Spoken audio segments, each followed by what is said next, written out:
Good morning, good evening, good afternoon, wherever you might be on this planet of ours. Welcome to Emergency Management Associates, coming to you from the Area Command, 392 miles west of Kitty Hawk Beach, North Carolina. As we have been doing for quite some time, we're going to go and do the Pledge of Allegiance and the United States National Anthem. Would everybody please rise?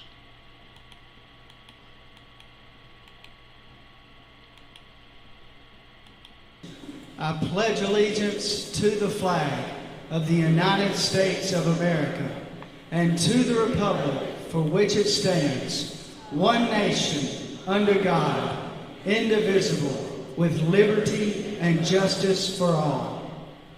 Now would you make welcome, straight from Washington, D.C., the United States Army Corps Quartet. Yeah.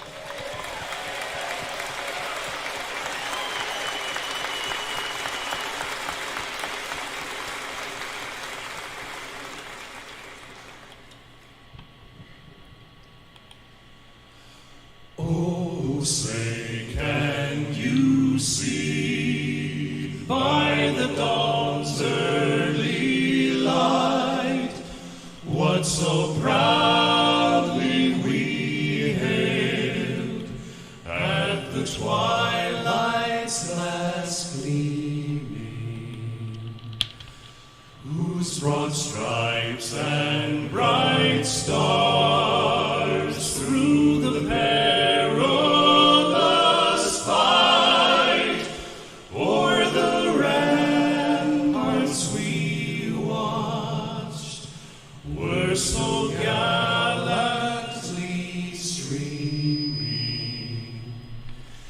and the rocket's red glare, the bombs bursting in air, gave proof through the night that our flag was still there.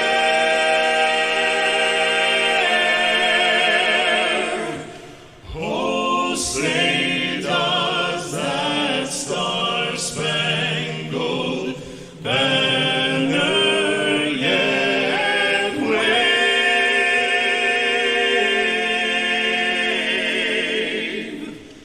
o'er the land of the free and the home of the brave?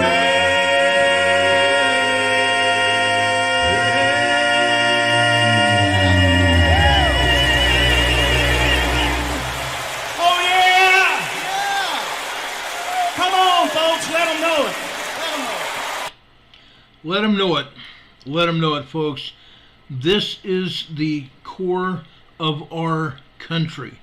The United States military, the armed forces of the United States. We love these men and women that serve in the armed forces, and we pay tribute to them every night. We thank them for their service, and while we're doing that, I want to also thank our allies, the men and women of countries that support the United States of America. We want to thank them for their service, and we pray that all of our men and women return home safely to their families after their tours of duty end.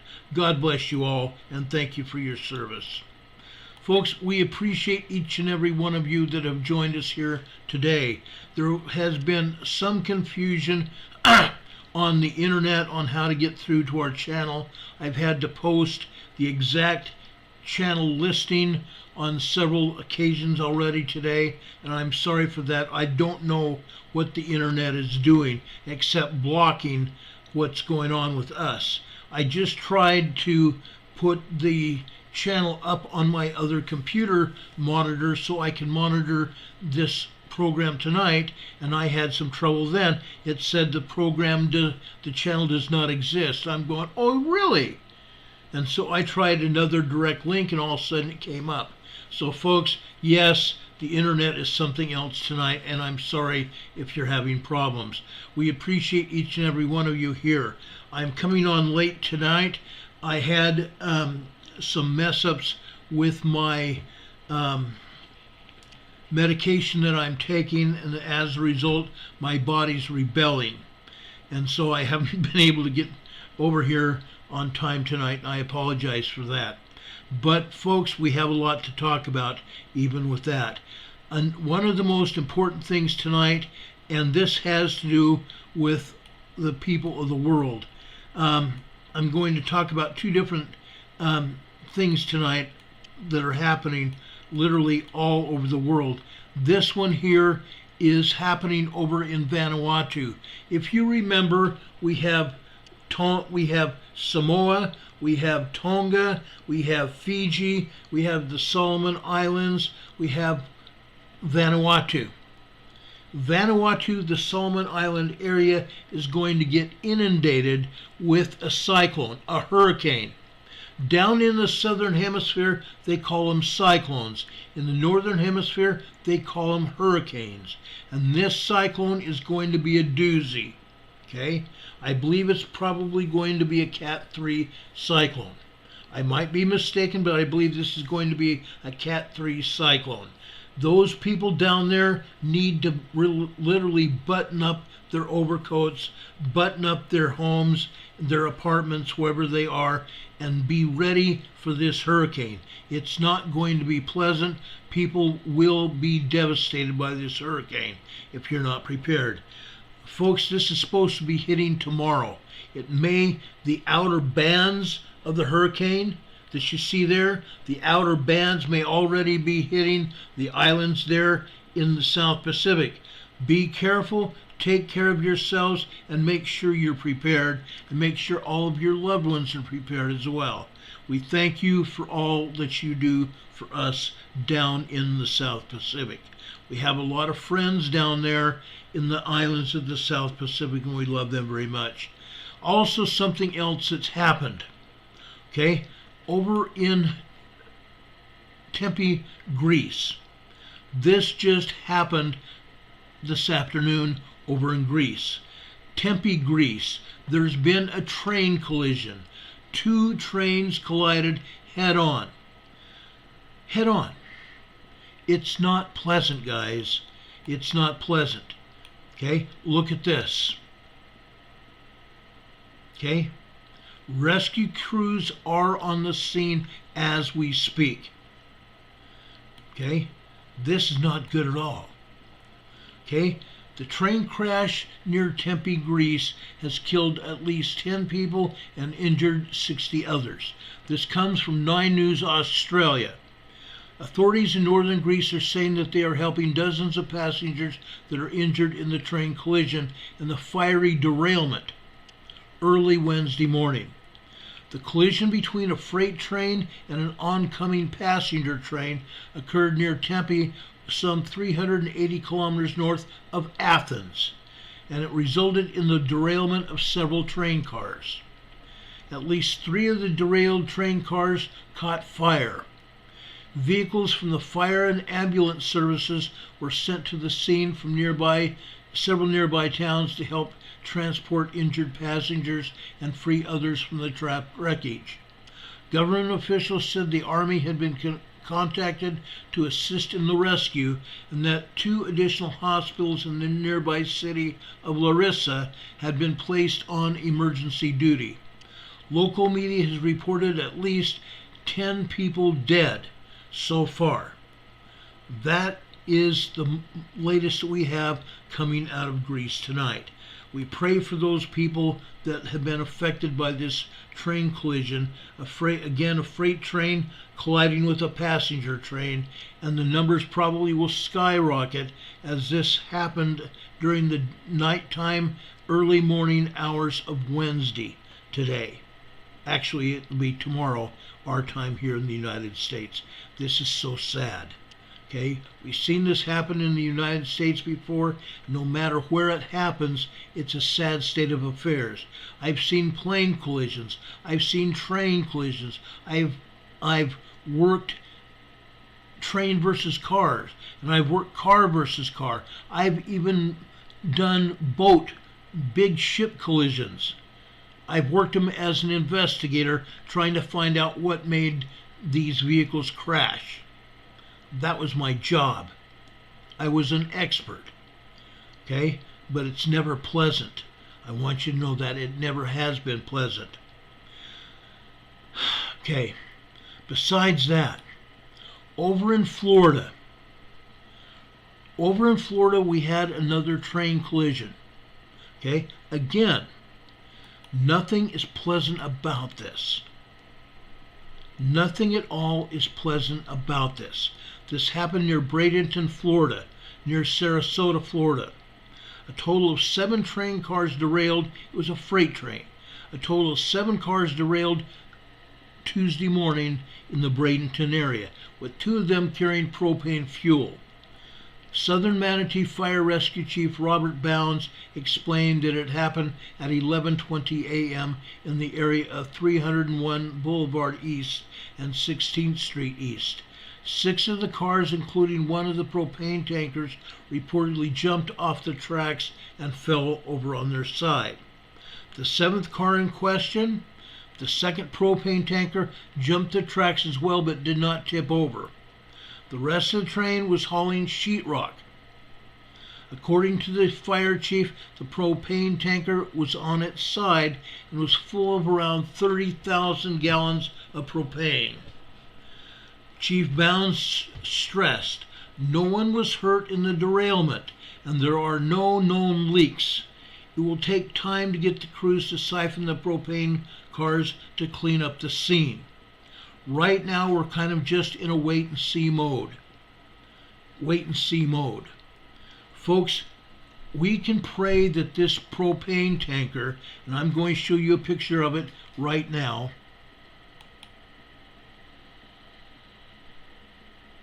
Oh, you're kidding me.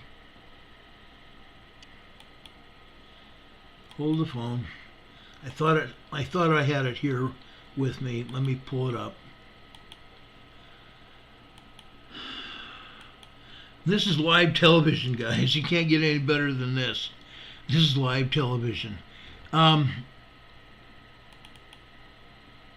This is what happened here. Okay, you can see the cars over on their side. The trucks we are talking about, you can't really see in this particular photograph. Okay, the trucks may have already fallen off the bottom of these cars.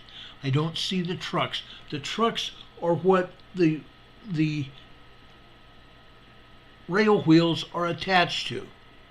There's 2 sets of trucks on every car. I should have had that ready tonight, but I didn't. But these vehicles flipped over. They completely flipped off the track. You can see what happened here. Okay? Again, look where these rails are. Maybe I need to do this. Look at the situation of these rails. Yes, the force of one of these cars tipping over could cause the rails to bend as they did. Okay? But look at that first rail. Okay? The rail is curving, and then all of a sudden there is a big bend in both sides of the rail. Okay? That may have been the thing that caused this train to derail. Okay? I'm just saying. I'm not on scene. I haven't walked the crash. Walked the scene. Okay? But looking at this, it appears that these rails were bent. And you can see the ties here. The ties have also been damaged. And it looks to be that some of these ties are old. Very old. And they should have been replaced. Okay? I can look at all of these coming down this rail here. All the ties look like they're very old. And the train carrying 40,000-pound freight cars can easily derail if the rail is loose. And it appears, in this case at least, that the rails were loosed. Okay? They're loose on the track. Okay? It's very apparent to me what caused this. I may be wrong, but I'm probably not far from being right. Okay? Let me show you another picture from an aerial view. This is the propane tanker that derailed. You can see it on its side. Okay? Now, let me zoom in here again. See the trucks here. You can see these trucks on this particular photograph. These trucks are also derailed. Okay? The tanker itself fell off the trucks. Again, there's 4 wheels on each truck. 4 wheels on each truck. And the tanker car fell off the trucks. And the trucks are separated from the rail. My question is why? Why? And how fast was the train going when this separation occurred? Now, on this one boxcar, they say it was carrying sheetrock. You can see the trucks still attached to the boxcar. Okay? You can still see the trucks attached. It's very interesting how this all happens. Okay? I've been around railroads literally all my life.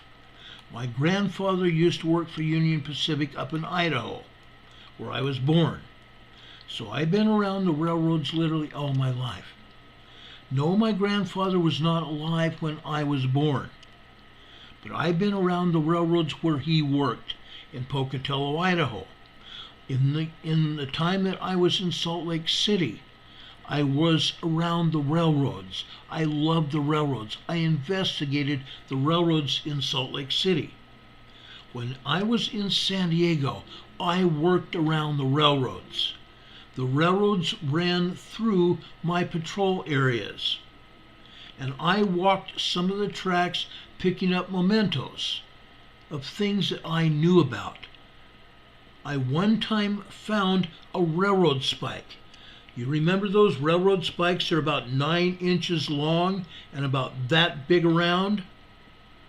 Railroad spikes. One spike that I picked up, and I may still have it, was from 1927 in San Diego. 1927 Atchison, Topeka, Santa Fe railroad spike. Yes, it was rusted, but it had the date that it was made. Okay? Those are mementos that you can't turn around. And I found them on the side of the track. Okay? To find those on the side of the track, that means those railroad spikes that were used to hold the rail onto the ties were still in operation, and this one probably had been pulled out of the rail, pulled out of the tie, and tossed on the side, and one replaced it. At least I hope that was what happened. Anyway, getting back to these derailments. One, maintenance is lacking in a lot of areas throughout the United States. I know that for a fact, because I've studied train collisions. I've studied derailments of trains. I've studied train collisions involving vehicles and trucks. Large trucks and trains, and large trains and hitting cars. It's not cool. It happens frequently. Okay? But what I'm saying is things need to change with our railroads. Now, let's go back and talk about something else involving railroads. We're going to talk about Palestine, Ohio. I'm not done with Palestine, Ohio. Again, I'm telling you, I don't believe that Norfolk Southern was to blame for the accident on February 3rd, 25 days ago. Here it is, nearly 3 weeks later. They still have not cleaned up the scene. Yet, the powers that be at Norfolk Southern picked up hundreds of gallons of water that had been sprayed on the wreckage and transported it to Texas to be put into the ground in fracking operations. That was halted. That was halted. Number one, Texas didn't even know it was coming. Dirt. Thousands of cubic yards of dirt, soil, from the wreckage had been transported to Michigan. Michigan did not know about it either. Again, the disposal has been stopped. Who knows what kind of chemicals? We kind of have an idea of what's in there. But the people in Texas don't even know.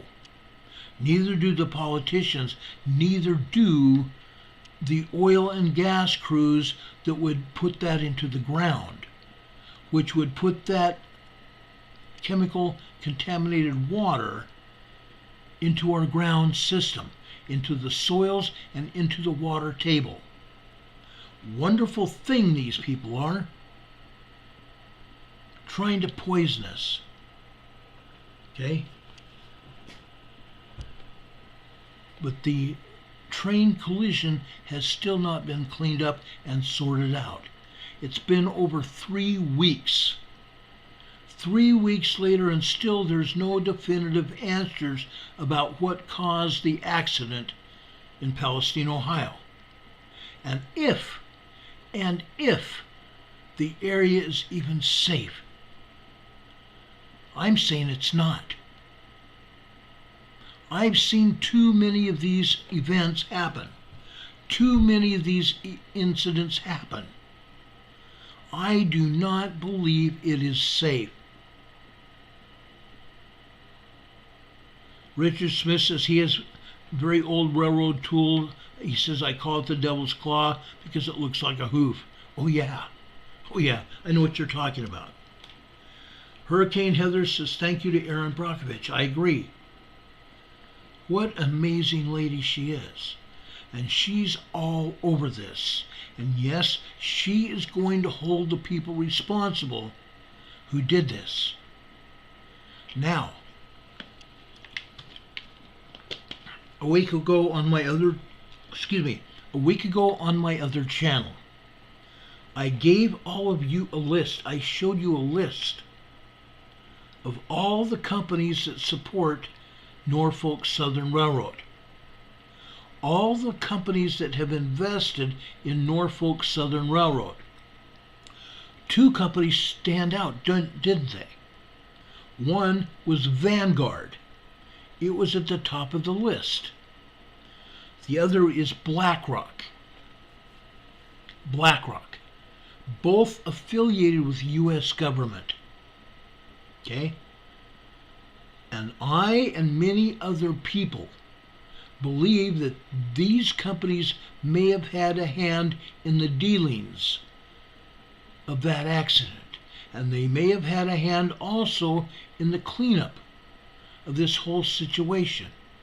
And with that said, Vanguard and BlackRock involved, the situation takes on a whole new meaning. A whole new meaning. It's called dereliction of duty and getting involved in something that could cause massive destruction of property,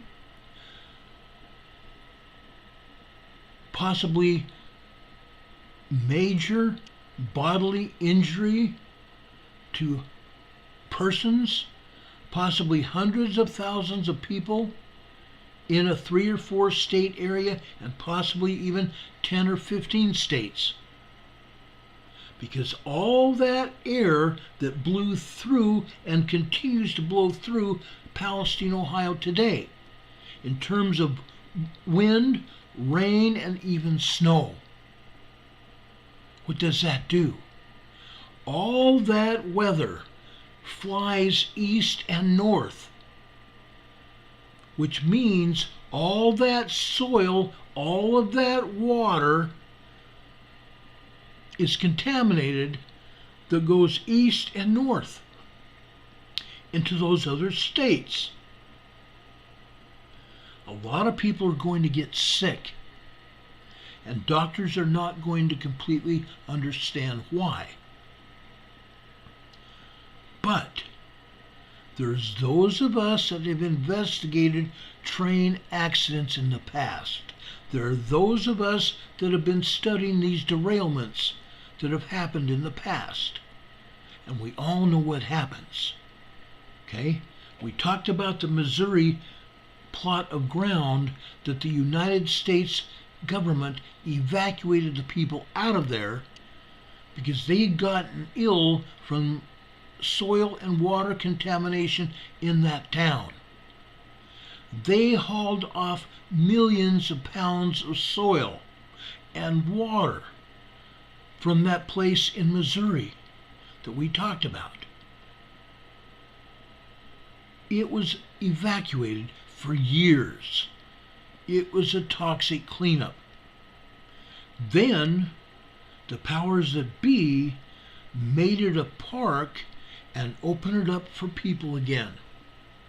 I would not get anywhere close to that. If people knew where they were going and what they were getting into that would visit that place, they wouldn't go there. Those kind of sites, ladies and gentlemen, are going to be disaster areas from anywhere from 100 years to 1,000 years before the half-lives deteriorate. The half-life of the chemical deteriorates. Okay? You know what I'm talking about? Volatile, dangerous chemicals have a half-life before they become inert again. It could be 100 years or it could be 1,000 years before that area is safe again. We've seen it in Missouri, we've seen it over in Love Canal, and we're seeing it again. Okay? I worry about those people. I really do. Hurricane Heather is saying, I worry about the folks that go there without PPE. I agree. Okay? I just saw a video that I was thinking of showing you guys, but I cannot vet where it came from, and I can't vet what they were doing. There were two railroad workers, not with any PPE other than a hard hat and a yellow vest, working on railroad tracks. And the person filming it was on the other side of a chain link fence. I don't know where it came from. I can't understand why that person was filming it or where that video came from. I don't know. But if these workers were working on a railroad track, and it was anywhere near East Palestine, Ohio, I would not even be wanting to be around there. And I know for a fact that trains are now running through Palestine, Ohio again. In this case, because the derailment is still being investigated and cars are still on the ground and the train track has not been removed, the railroad built the new track around that cleanup site, and they kept on rolling trains through there. That's not the thing to do. And yet there was another derailment in Ohio. There's now been 9, I think maybe even 10 derailments now here in the United States just this year, since January 1st. 10 derailments this year. How many more derailments are we going to have? How many people are going to be injured? When is it ever going to be safe to return to some of these areas? Not for a very long time. And in terms of East Palestine, I would be getting the heck out of there at whatever cost. If anybody is watching this program over in East Palestine, let your friends know about this. Those chemicals are very dangerous, and they pose a danger to anybody in that area. Okay? I'm promising you that. What they're testing for in East Palestine, it's not vinyl chloride. It's not. They need to be testing for benzene and dioxin. If they were testing for those two chemicals, I'm telling you, they would be finding it, and they would be telling people to get out of that area. But they're not doing that. Right now, I don't think anybody gives a dang. All they're doing there is getting ready to make a buck. That's all they care about. Okay? Sleeping Volcano in the chat says this. Remember the contamination and cancer that was spread by PG&E in California? In Hinckley, California? The water poisoned, the soil poisoned, and Aaron Brockovich got them. And the PG&E was fined millions, if not billions of dollars, but did not help save those that got cancer and passed away. People that are living there in Hinckley, California. Hawks is saying, is this an abnormal with train derailments? Yes, I believe it is. Okay? I believe it is. I've investigated a lot of train derailments. I've investigated a lot of train accidents. Okay? Hurricane Heather says 9 from the same company. I don't think it was the same company. Because there's been a train derailment in Northern California. There's been a train derailment in Michigan, 2 in Ohio. This one down in Florida was Norfolk Southern. There's a train derailment down in Texas. Okay? Hawk says, I don't believe in coincidences, either do I. There's too many of them. There are too many of them to be a coincidence. Stephen Braden says, I can't believe this. YouTube took him off this channel. They're doing that. Okay? They're doing it to a lot of people, including me. When I tried to bring up this program on my other computer that I'm using here to monitor the program, it said this channel was, or this page was not available. So I tried again and I got it. They do that. Hurricane Heather says, I may stand corrected, but most are from the same company. Some of them are from Norfolk Southern. I have no argument with that. There are. But it's Burlington Northern Santa Fe. There's Atchison, Topeka, Santa Fe, Union Pacific, Southern Pacific, and many other railroads. CSX, for example. Sleeping Volcano says, Hinckley still has not been cleaned up all these years. I don't think Hinckley will ever be cleaned up, because the chemicals that PG&E leaked. Okay, I'm familiar with the case. I'm just not getting into that tonight. I'm very familiar with the Hinckley case. I studied it. The chemicals that leaked in Hinckley have a half-life of 100 years. 100 years. And I believe it may go longer than that. So the ground in Hinckley will be contaminated for at least 100 years. And how many years ago was this? That Aaron Brockovich was investigating and went to court over it. Back in the 90s. Okay? It's just barely been 30 years. That area is still contaminated. If there's people living there or even growing vegetables there, you should not be eating those vegetables. It's not healthy. They're contaminated. Okay? Hurricane Heather's asking, did Hinckley plant hemp? I don't know. I don't have any idea. Okay? It's crazy, guys.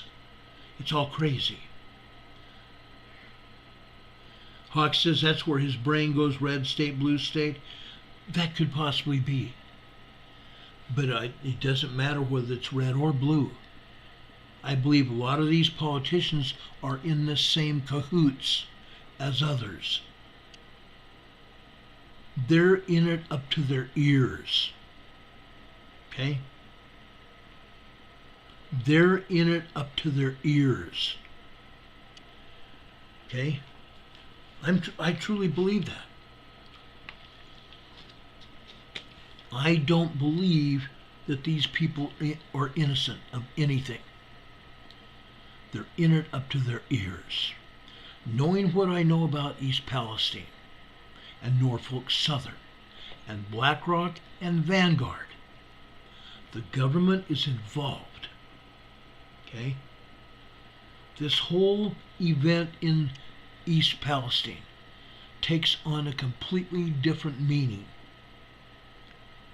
The chemicals being moved throughout our country from Ohio to Texas and Michigan to Pennsylvania. Yes, to Pennsylvania. This feels like a game of chess. It feels like a game of chess. One pawn or a knight or a bishop being moved around the board, and nobody knows what pawn or bishop or knight is poison. Yet as soon as that thing blows up, all of a sudden something happens. Blows up, for example, cancer turns up on someone, or burns, like I showed you that picture last week of that woman with a dark red rash on her face from having taken a shower. That water's not safe. Governor DeWine, the mayor of East Palestine, and EPA Secretary Regan drank water out of the tap over at the mayor's home. They toasted each other as they drank that water. It's not safe. It's just not. Just the things that I know, the things that I'm turning up in my own investigation here, tell me that there's bigger fish to fry. And it's not pleasant. None of this is pleasant to even talk about, let alone think about. But the more I personally dig up, the madder I get about the entire situation. And you should as well. Okay? Sleeping Volcano says, getting their palms greased with big money? Yeah. A long time ago, about 40 years ago, there was a comedian named Gary Owens. At first, when I first saw him on television, he was on Rowan and Martin's Laugh-In. Yes, that really dates me, doesn't it? But it doesn't matter. There was a comedic sketch that Gary Owens did for radio. It was on radio. And he said in his own Gary Owens voice, he was an announcer. He worked in announcing programs of various things all over television back in the day and on radio. But Gary Owens said, and it has meaning here today, every time he gets, excuse me, let me back up. I got ahead of myself in the joke. He used to go to an old gypsy woman to have his fortune told. And she greased his palm. And now, every time he gets hold of a little cash, it slips through his fingers. Okay? Back in the day, that was a good joke. Getting hold of a little cash and your palm is greased and you lose your money. Well, guess what? That's pretty much exactly what is going on today. These politicians are having their palms greased. And they get hold of a little money and get greedy. And then it slips away from them. And then they get beaten up by the same greed that ate them up in the first place. Okay? It's unreal. Okay? It's crazy. But what is going on? Shipping the water and the soil to Pennsylvania and Michigan and Texas, that stuff should not go anywhere until it's fully analyzed as to what is in that water and in that soil. So everyone is fully aware of it. That company that's supposed to be handling that soil in Michigan, they're not being told the truth. I don't believe they're being told the truth. Nobody is. Okay? But like I said, it's like a game of chess. But we, the people, have no players on the board. We don't have any players on the board. It's the EPA and that organization that I talked about yesterday. That organization that I talked about yesterday. Where's my, oh, here it is. This organization right here. Okay? The EPA and this organization right here, and the local government, and the president are dropping the ball in helping the American people. Okay? And I'll go a step further. I'm also going to involve Buttigieg, or Buttigieg, however he wants to pronounce his name. I don't know, I've never met him. I've never had anybody tell me exactly what the pronunciation of his name is. But he's also responsible. He's the transportation secretary, in charge of making sure trains and planes and boats and automobiles are safe. Safe methods of transportation. And if he's responsible, he needs to resign. Because he's hardly lifted a hand. And as for Secretary Regan, he ought to get slapped up the face and be fired after he's told people that the place is safe. He's wrong. They're all damn wrong. Plain and simple. Plain and simple. Anyway, guys, I want to get away from this because I have other things that I want to talk about tonight. And I'm going to go hurriedly through them because I've got things I need to show you tonight. Okay? Yes, I got off on this train derailment situation because we had another train derail down in Florida, and then we had this train derailment collision in Greece. And I'm going to be talking about it. Okay? I'm going to be talking about it. What I'm showing you here, I'm going up to the Pacific Northwest. Like I said last night, we're going to be talking about earthquakes and volcanoes tonight. Okay? This volcano here is Mount Baker. Mount Baker. It's up near just south of the Canadian border in Washington State. South of the Canadian border in Washington State. This particular seismogram has been tampered with. Okay? You can see the lines here. If you look closely, you can see these lines here. These lines are very thin and wavy, meaning this seismogram, or seismograph, excuse me, the machine, the seismograph that recorded this, the electronics have been turned way down and the graph is not showing exactly what it should be. Okay? We should be seeing a lot of wavy lines, and all we see is gently rolling lines. Okay? Meaning the ship has been tampered with. The machine has been tampered with. Okay? I'm sorry. Just a second. Down on the bottom of this seismogram, this is what you should have been seeing on the top of this seismogram. Okay? Big, good, wavy lines. Okay? These are called VLF waves. VLF waves, very low frequency waves caused by magma entering the volcano. Okay, Mount Baker up in northern Washington. Okay, now I searched through a lot of seismograms at Mount Baker.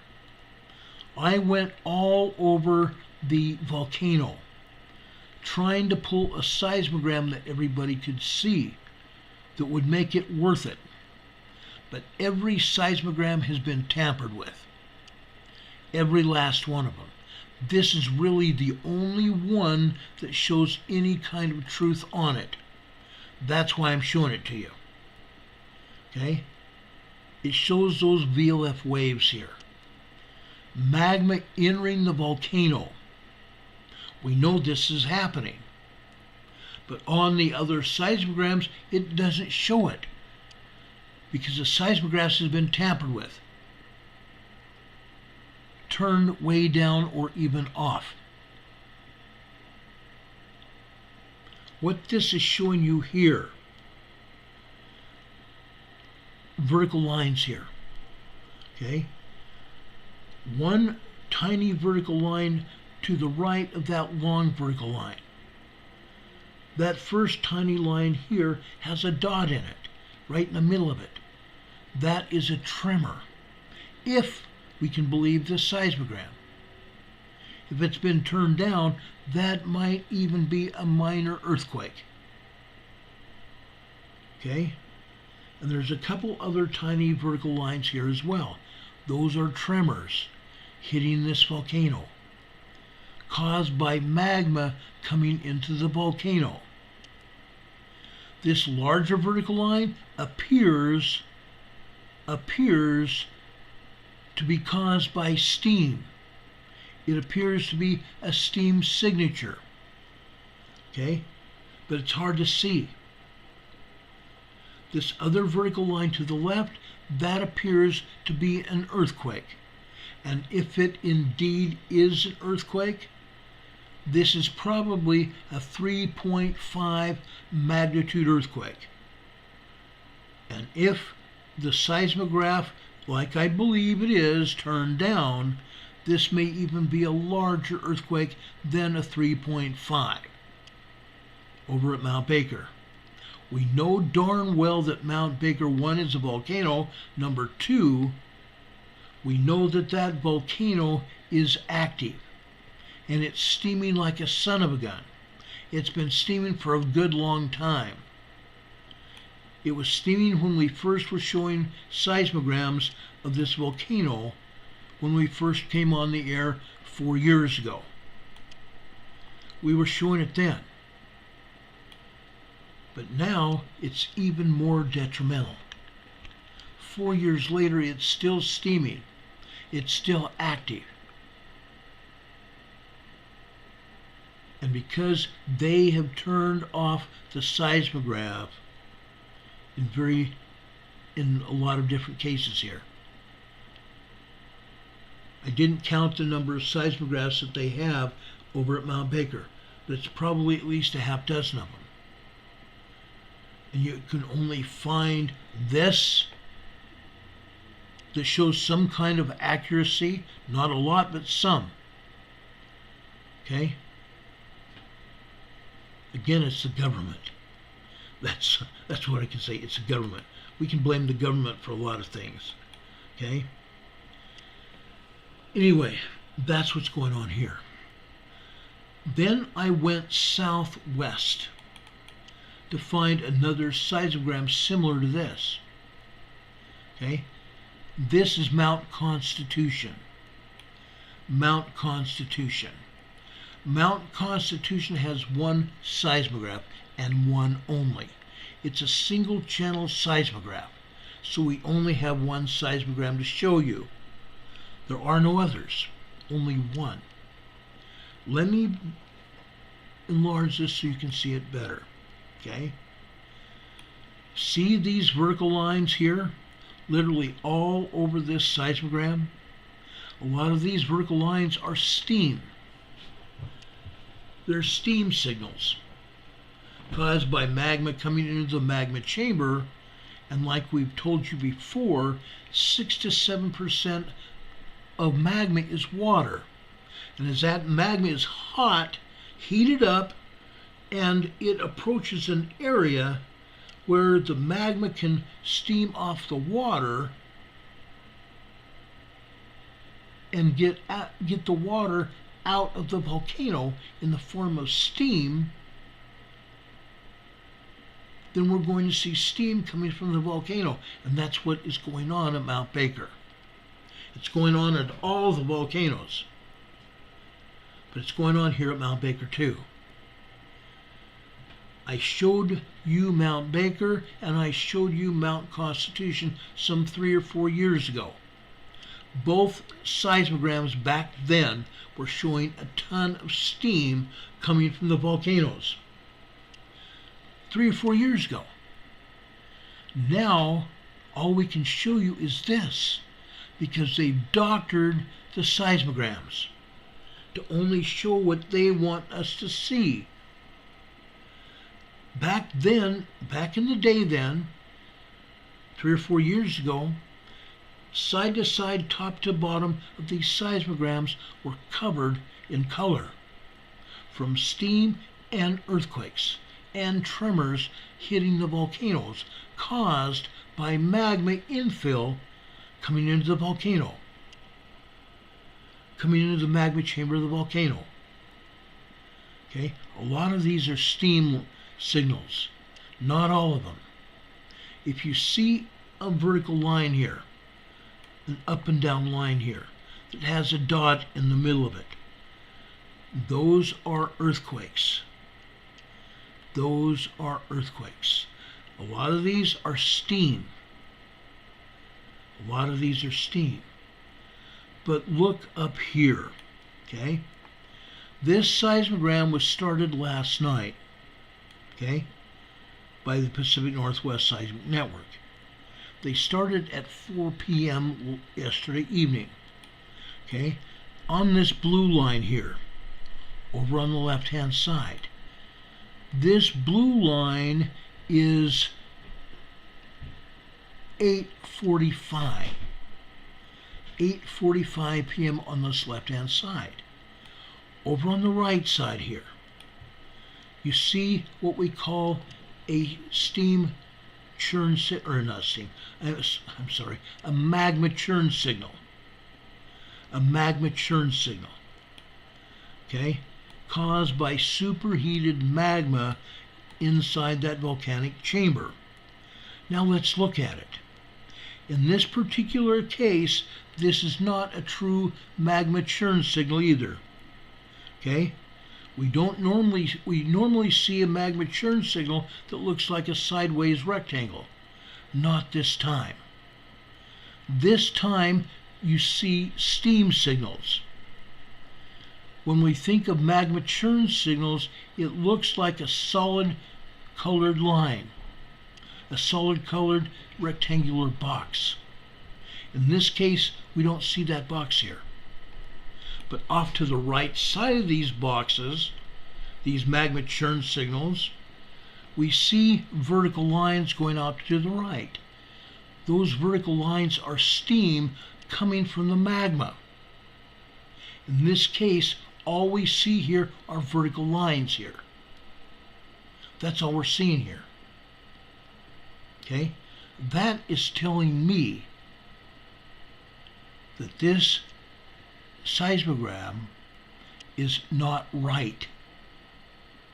It's not right. On top of that, let's count the number of lines that this magma churn signal would normally have here. Okay, we've got 1, 2, 3, 4, 5, 6, 7 lines high. Okay, that's about 27% of real world. 27% of real world. That's telling me that they turned down the seismogram. Turned down the seismograph that printed the seismogram. Turn it down.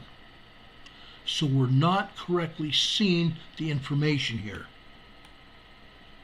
They're feeding us false data. That's what I'm saying. They're feeding us false data. Now you can see at the bottom of this seismogram here, you see another magma churn signal. It's not as clear as the one above it, but it's still a churn signal. But all you're seeing in this one is steam signals, vertical lines here. Vertical lines here, just like the one above it. Okay? That one is this afternoon, just like the one last night. Okay? So now you know the rest of the story here. Okay? That's Mount Constitution. When we were having problems with Pacific Northwest Seismic Network showing us what was going on at Mount Baker, we came over here to Mount Constitution and it had the same signals that Baker did. And we were using it as kind of a proxy of what we would normally be seeing at Mount Baker, because the network, the Pacific Northwest Seismic Network, had doctored Baker. Now they're doctored both of them. Okay? But we're still seeing what is going on. A lot of steam coming from both of those volcanoes. Now, given that, there's one other volcano that's south of Mount Constitution. It's called Glacier Peak. But in this case today, we can't even see Glacier Peak because the powers that be have turned that seismograph every which way but loose. So there's no real available data from Glacier Peak today. It's sad. It's so sad that we cannot trust the agencies to do their darn jobs. Okay? So in this case, there's a lot more information that I could tell you about Washington. But I told you that I wanted to talk about these volcanoes and what is going on. So that's where we're going with this tonight. The first place I want to hit is Mount Rainier, which is south of Glacier Peak. There's one other called Mount Olympus. But again, guess what? Or Mount Olympia. Guess what? The same cotton picking stuff that's happened at these other seismographs is going on there too. There's no real good data from the seismographs coming from Mount Olympia. Sad. Let's go over to Mount Rainier, okay? I want to show you what is going on there. First stop, I want to show you a seismogram coming from the U.S. Geological Survey at Mount Rainier. In this case, this seismogram is coming from the South Central Seismogram, or seismograph, that's located on the southern side of the mountain, southern side of Mount Rainier. Again, this seismogram was printed up yesterday afternoon. You see 1545 out here on the left? That's 3:45 yesterday. Okay? Now, remember us talking about the thick and thin lines here? The thin lines turning thicker are called what? What are they called? It's magma infill. The thicker the lines, the more magma coming into the volcano. The thinner lines, less magma. And when we have a bulge, a blip, or a bulge, like I call them, that means a chunk of magma, a big chunk of magma came in here. Okay? And you can see some of these bulges on the lines here. And there's more magma on the one side of it in this case. And then the line gets thinner again. More magma coming into the magma chamber, and then it gets thinner again. On one side, we've got a thin line, and it should show the magma getting thicker. But in this case, just after 7:30 p.m. last night, over here on the left-hand side, on the blue line here, okay, it goes thin, and it doesn't get very thick, but all of a sudden it gets thick real quick. And then the line remains thick and gets thinner again. Okay? They doctored it. It should be thin, gets thicker gradually, and it gets thicker to a point, and then it starts getting thin again. Okay? Incoming magma into the volcano. Each line here represents 15 minutes of time. Each line. The thicker lines, the more magma coming into the magma chamber here. And you see strikes, vertical lines going through some of these lines here. The horizontal lines are magma coming into the magma chamber. The vertical lines are tremors and earthquakes that are happening caused by the magma hitting rock inside the volcano, causing rock fracturing, causing earth movement. Earth movement. You can actually see some vertical lines here with a dot in the middle of them. Those are earthquakes. The smaller ones are tremors. But these larger ones are minor earthquakes. Okay? You see one of these late last night over here on the left-hand side. This one happened about 3 to 4 minutes after 11:30, which would mean 11:34, 11:33, 11:34 last night. It's a thin line with a dot in it. Okay? That's an earthquake. It's a thin line, meaning that earthquake didn't last for very long. The magma coming into the magma chamber fractured that rock really quickly, and it only registered for a second or two. And then it went away. Okay? Then over here on the right-hand side again, this is after midnight. It's another magma churn signal. Okay? Another magma churn signal. And you see those vertical lines off to the right of it? This magma churn signal is 1, 2, 3, 4, 5, 6, 7 lines high. Again, about 27% of real world. These magma churn signals are usually 23 or 24 lines high. So this case we know that the seismograph has been turned way, way down again. We're seeing that on a lot of these seismographs.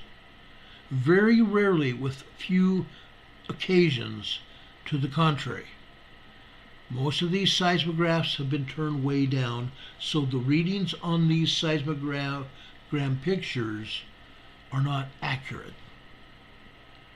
They're far smaller than they should be. Okay? This period right here of a lot of magma coming into Mount Rainier, you can see what's happening. There was enough magma on several occasions during this hour time period here where it completely blacked out the white.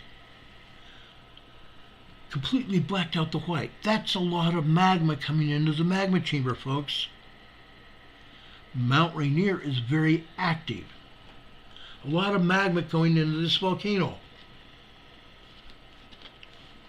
Okay? You see the vertical lines on those, on the magma going through there? Rock fracturing. Minor earthquakes. Okay? They're about an inch in height. About a 2.0, 2.2 magnitude earthquake. Minor earthquakes. Minor earthquakes. And you see another couple over here on the left, down below where that magma is. It almost looks like another magma churn signal. Yes, there are straight vertical lines that appear to be steam. Steam. You also see some other vertical lines here. Those are earthquakes. You see that thick vertical line here that's in blue? Okay? It happened about 7:20, 7:21 this morning. That's a 2.4, 2.5 magnitude earthquake. And there's another one off to the right of that, just a couple minutes later. 2.5 minutes later. And you see these other vertical lines here? It appears to be those vertical lines are steam coming into that coming through the magma and being released as steam. The water being released as steam from the magma. Okay? Yes, this volcano is steaming. It is steaming, ladies and gentlemen. I've seen it. I've shown you pictures of it. Okay? Now, I want to show you this, but there's something else at Mount Rainier at Emerald Ridge that we want to show you. And I think it's equally as important. Okay? Let me show you something else. Some of you that have watched this show before on the other channel know what I'm going to show you. Okay? This is a spectrogram. This spectrogram shows you the magma coming into the magma chamber. And you see the heat? See the heat here? In the lighter bluish green here? Reaching up to the top. The top of it is the surface. The magma heat is reaching to the surface of the volcano. Okay? In those areas where this heat is reaching the surface at Mount Rainier, it's probably melted the snow, hasn't it? Now, I don't have any current pictures of Mount Rainier. I had pictures a couple of years ago that I showed you. I had a full video of about 15 seconds showing ice and snow sliding down the northern flank of the volcano at Mount Rainier. Okay? Why?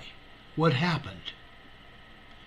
The magma inside Mount Rainier heated up, and the ice and snow from the top of the volcano melted because of the heat of the magma. The ice and snow melted and slid down the flank of the volcano, taking rock and dirt and mud and trees and debris with it, all the way down to the bottom of the volcano, causing a small flood, a river, a lahar, a river of debris, trees and stumps and twigs and branches and rock and grit that fell from the mountain, because Mount Rainier is a volcano and it had gotten hot. We showed you the video here. Okay? You can see the heat here. The bottom of it, you see a lot of hot heat, and you see the heat rise over here on the left-hand side of the spectrogram. Okay? In this case, that part of the magma was superheated, and the heat reached the surface of the volcano. No, it did not cause an eruption. However, that heat is going someplace, and at some point in time, that heat is going to cause the magma to come through the surface of the volcano, whether it's at the top of the volcano or the side of the volcano. Now, you guys have known, and I've told you, that Mount Rainier, I believe it was on the northwest side of the volcano, is bulging. That would only mean that the magma has gotten to a certain point, just like it did at Mount Hood back in 1980, and it blew out the side of the volcano. This could be happening again, but that bulge has been going on for many years. Okay? Now, I don't know whether that bulge has grown. Nobody has told me. Nobody's gotten close enough to tell me whether that bulge has grown. I would love to know. Okay? Kimberly Hopkins says that's an ominous graph. Yes, it sure is. It really is. Mount Rainier is getting ready. All these volcanoes that I'm going to show you tonight are getting ready to erupt. They really are. If anybody doubts it, go look for yourself. Things are happening. Now, I'm going to show you one more seismogram. Okay? This is a seismogram coming from Camp Sherman. Camp Sherman at Mount Rainier. Camp Sherman is partially down the side of the volcano on the southern side of the volcano. Okay? What are we seeing here on this seismogram? This is very evident of what's going on at this volcano. Okay? Look at this. This is very, very active. You're seeing tremors, and the longer lines you're seeing minor earthquakes here. Minor earthquakes. This big dark blue bulge over here on the right hand side, you see a vertical line going through it. That's a minor earthquake. A minor earthquake. These other lines here with dots, all these are earthquakes and tremors. Earthquakes and tremors. Now, over on the left hand side, you see 5:15 this morning. 05:15. 5:15 a.m. over here on the left hand side. If we move to the right, here, you see another magma churn signal, don't we? Superheated magma, a sideways rectangle. Let's count the number of lines here. 1, 2, 3, 4, 5, 6, 7. Again, 27% of real world. 27% of real world. So what are we seeing here? We're seeing these vertical lines that are earthquakes and tremors, aren't we?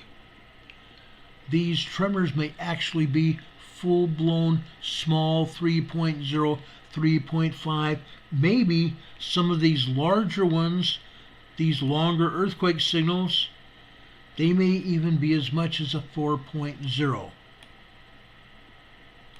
Now, I don't think today there's any 4.0s here, but there sure are some good-sized earthquakes here. Over here on the right-hand side at the bottom right here, okay, this is 4:30, 4:28 p.m. this afternoon. We have 2 earthquakes back to back. The first one maybe lasted 3 or 4 seconds. The second one lasted probably 20 seconds, maybe longer.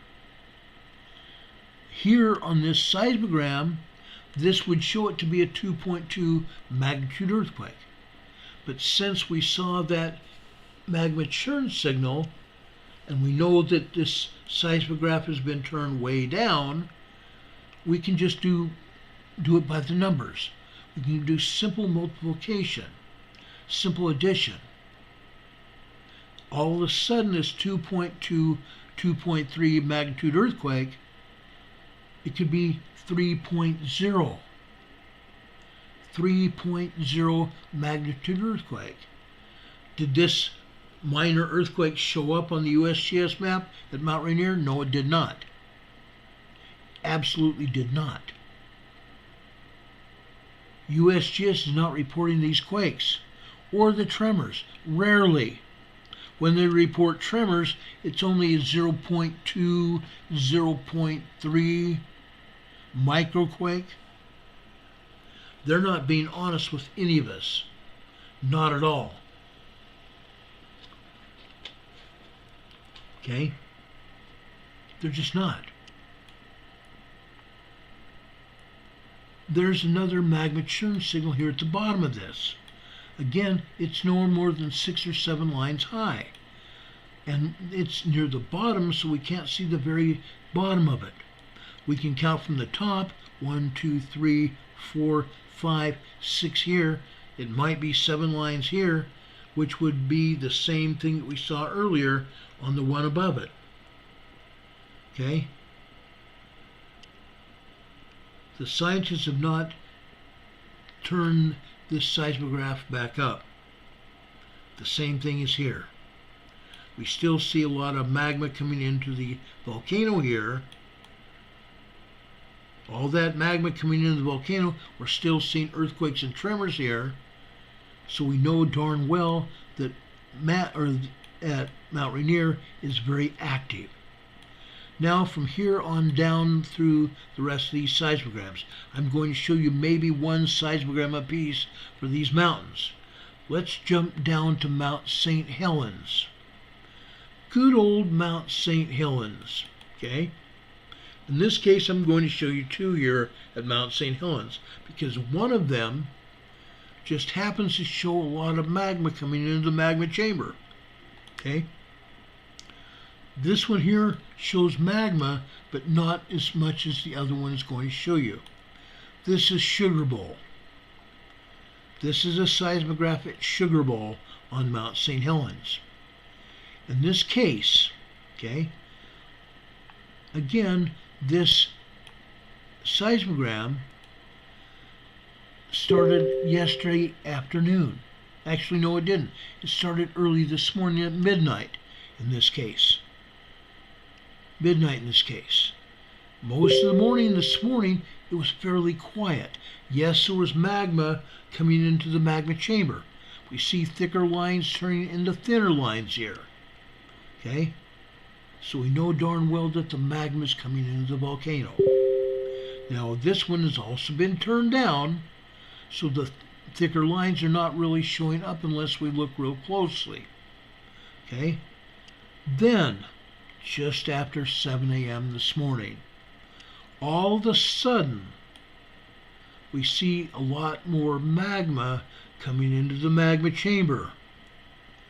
Then about 11 o'clock this morning, all heck seems to have broken loose, and a lot more magma came into the magma chamber just after 11 a.m. this morning.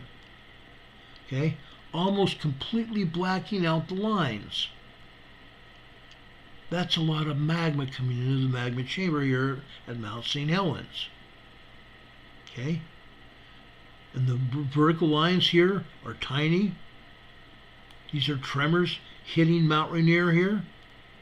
When this magma is coming in, these vertical lines are even starker. There's more of them. Minor earthquakes hitting this volcano because there's magma coming into that volcano causing rock fracturing. That's what we see here. Okay? Now, let me show you something else. There's another seismograph at Mount St. Helens. It's called September Lobe, for those of you that haven't seen this channel before. September Lobe is it's a seismograph.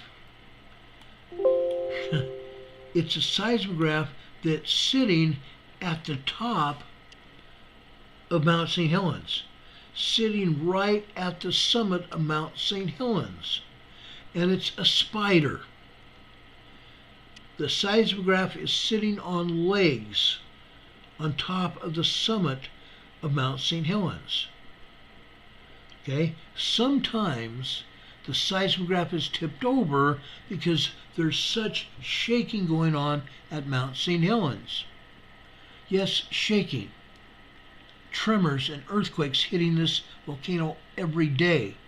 And this September Lobe seismograph has had to be replaced on many occasions because it's tipped over and been damaged.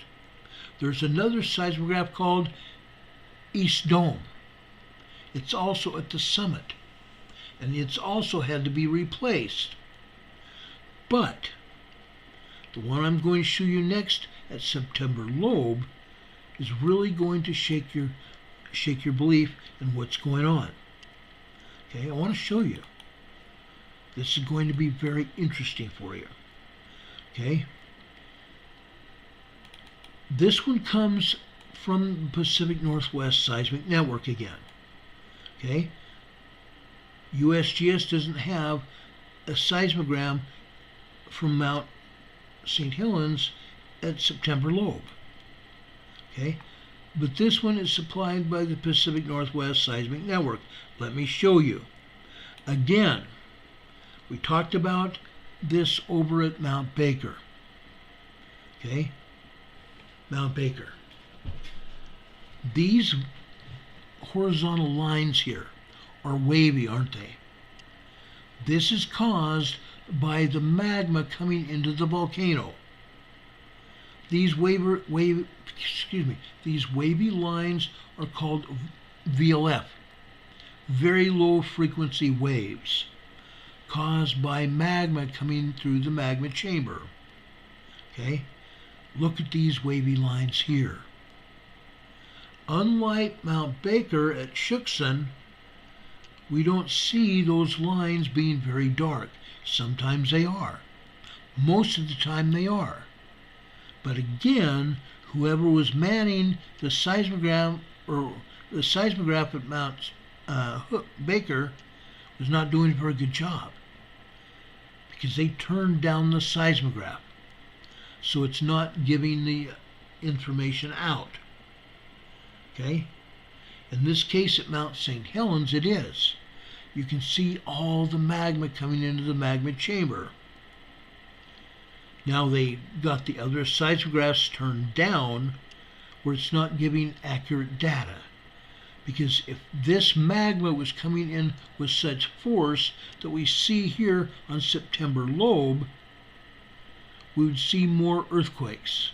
We would see darker and thicker horizontal lines showing magma coming into the magma chamber. Okay, but we're not seeing that. Because again, they've turned down the seismograph. Okay? This is what we're seeing. A lot of magma coming into this magma chamber at Mount St. Helens. Okay? It's happening. We know for a fact. We can see it. Now, they're not showing that on the USGS map. Heaven forbid they show what is really going on. They never will. Let's go south to another volcano.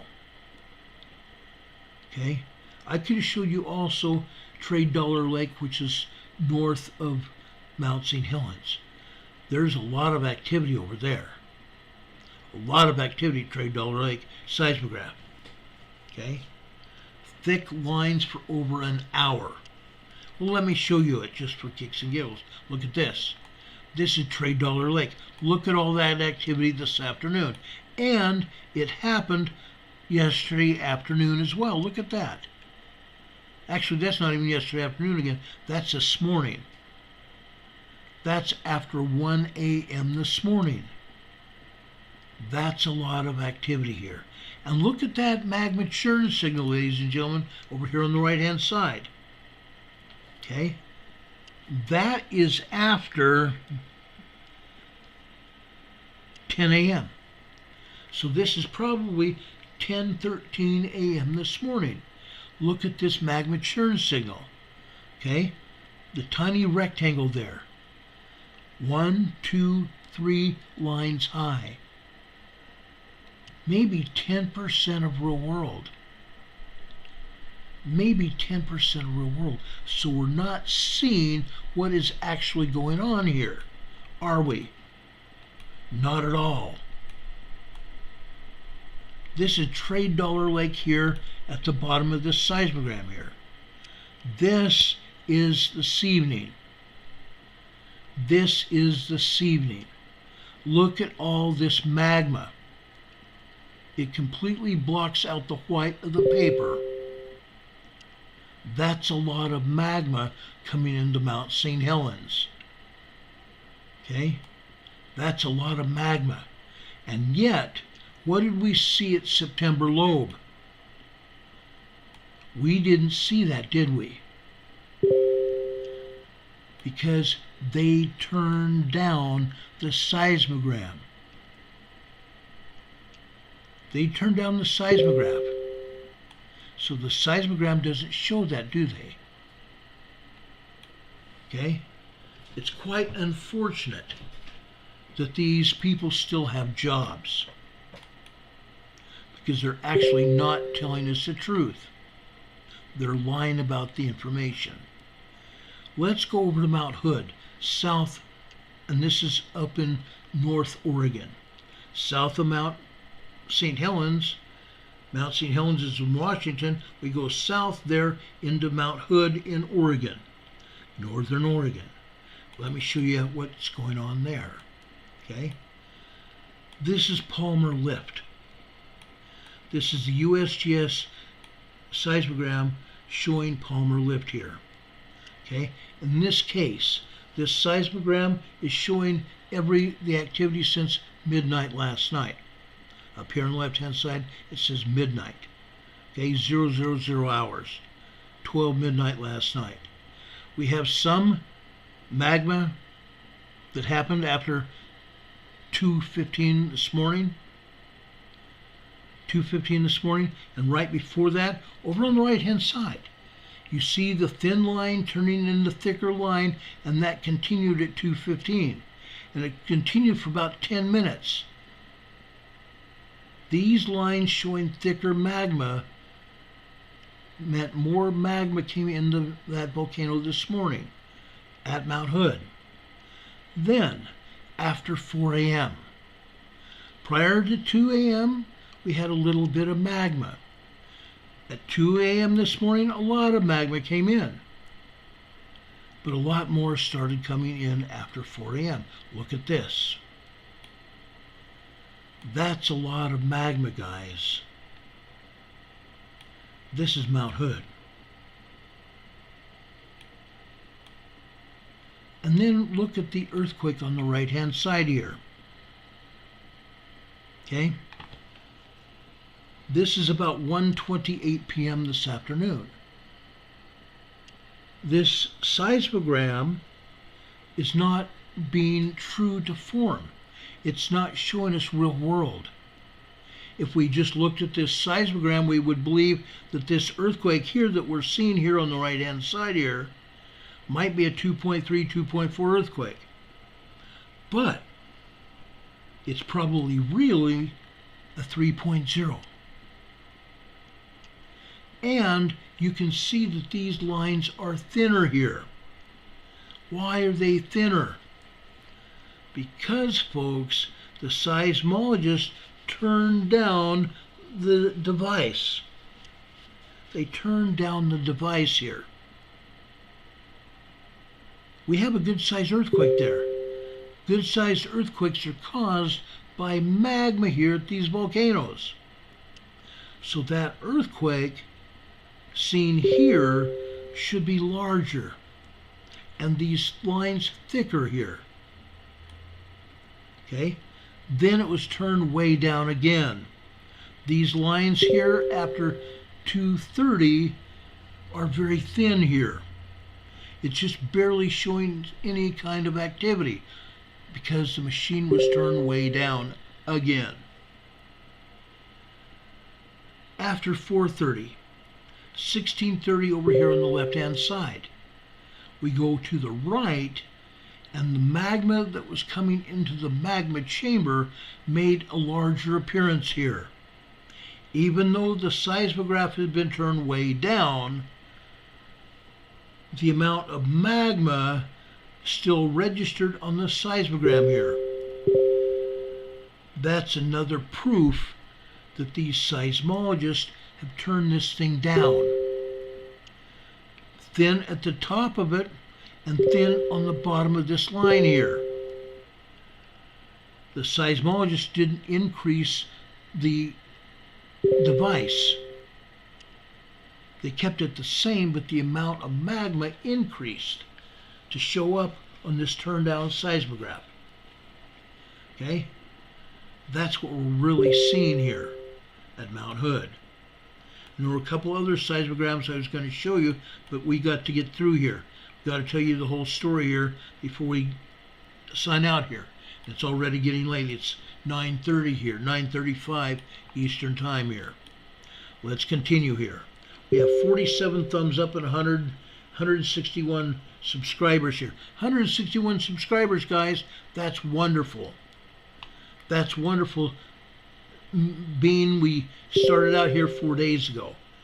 4 days ago. 44 people watching, probably a lot more. Okay? Probably a lot more than that. Folks, tell your friends about this. They need to know this. They need to know it. This place is going crazy. Okay? Let's go down to Sisters Volcano. Sisters Volcano. I'm not showing you all of the seismographs I have here. Not going to show you all the seismographs from the seismographs. Running out of time here. Again, this seismograph started off at midnight last night. The seismogram shows that. Okay? It shows some blips here. Magma blips. A large amount of magma coming into the volcano here. Again, this seismograph has been turned way down. The magma is making itself known coming through the turn down. Okay? Look down here. The same thing is going on down here this afternoon. A large amount of magma is making its presence known. The seismograph has been turned way down. Okay? We're seeing blips show up here. Earthquakes. Earthquakes happening here at this volcano. Earthquakes are caused by a lot of magma coming in and fracturing the rock inside the volcano. So we know darn well what is going on here. Okay? They can hide information. They can make these seismograms as small as they want. But if anybody is experienced and is watching what is really going on, they're going to see that these machines have been turned down. And the activity is a lot larger than it shows. Okay? Let's go down to another volcano. Okay? This is further south. Further south. It's called Crater Lake. Out of 4 seismographs at this volcano. This is south central Oregon. 4 seismographs on this volcano.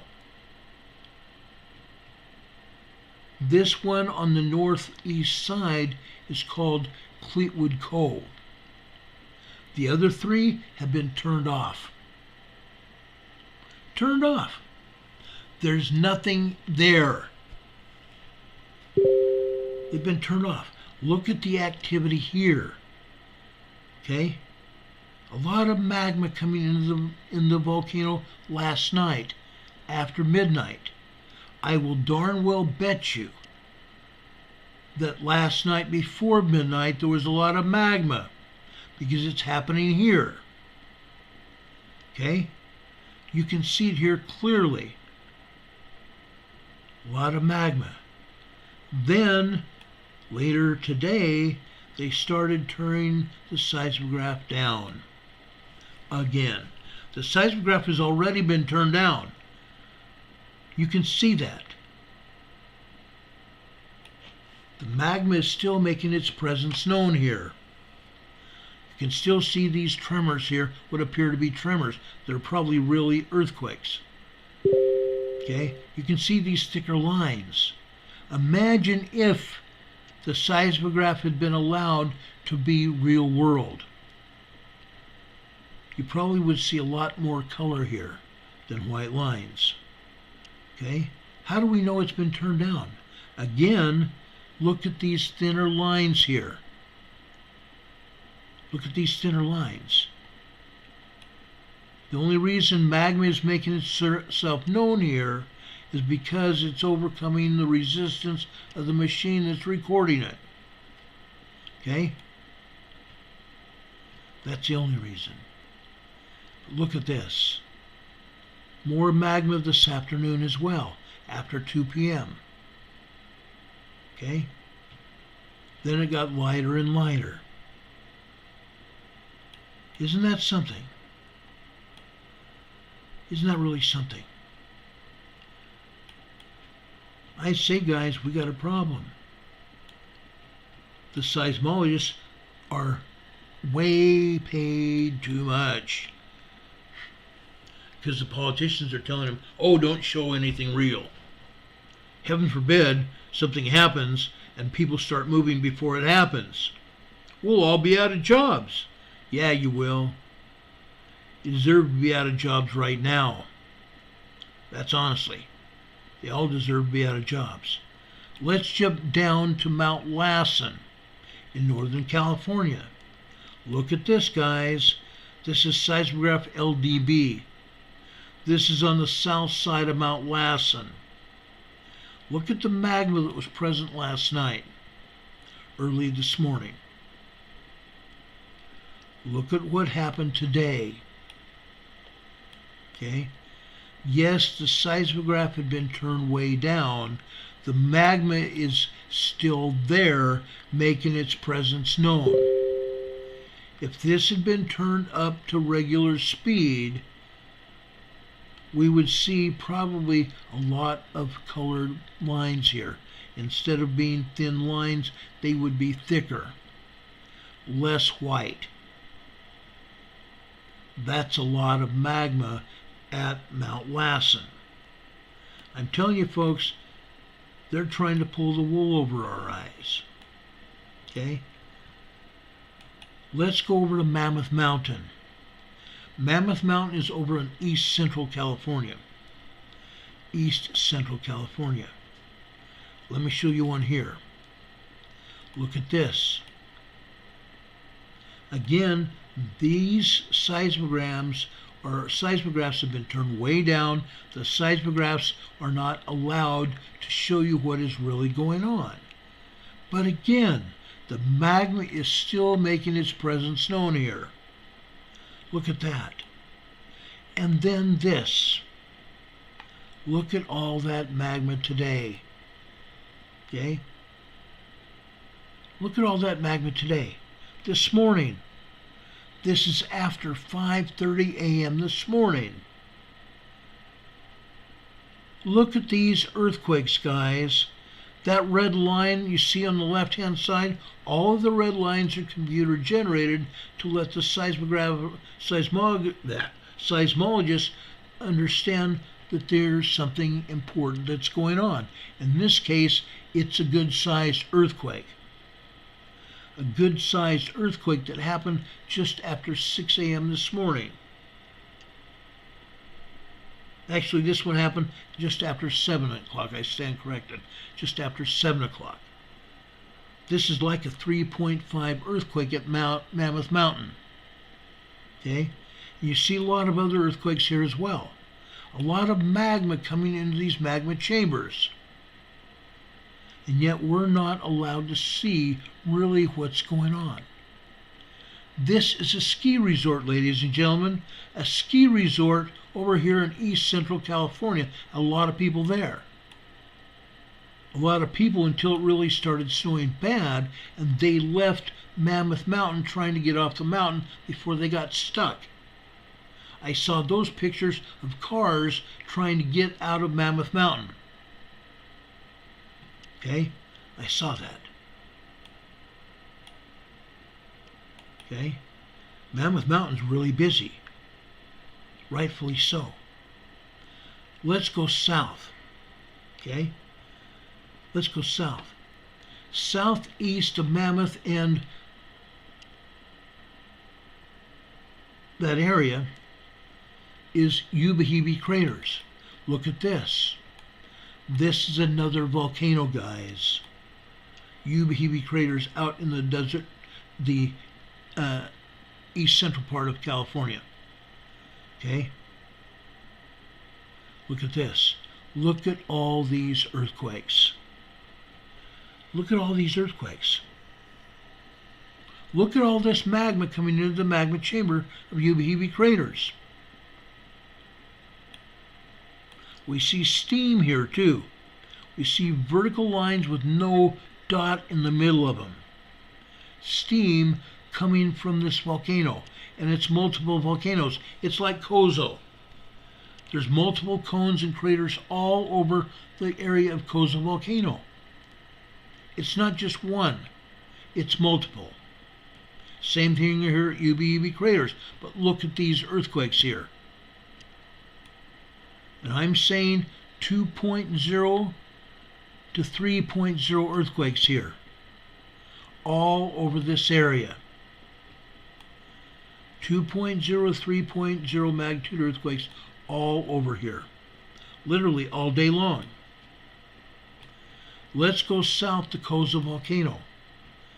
This is about 60 miles north of Ridgecrest. 60 miles north of Ridgecrest here. Look what we're seeing here. The same kind of thing that we've seen at these other volcanoes. Look at this one this afternoon. Actually, it was yesterday afternoon at the top here. We have not seen this at Kozo volcano in the last 4 years here like this. This is a lot of magma here at Kozo volcano. That's incredible. Look at this earthquake in red. Look at that earthquake in red. It's cut off at the top and cut off at the bottom. We would normally think if we just saw this without the cutoffs and we had spikes to see, but they've cut off the top and they cut off the bottom, this was a much larger earthquake. Probably a 3.5, 3.7 magnitude earthquake. And then this one after that. Okay? This one happened just after 9 p.m. last night. Probably 9:04 p.m. last night. 2.5, 2.6 magnitude earthquake. We see earthquakes all over here. All over here. How about this one here? This was today, just after 5:32 a.m. this morning.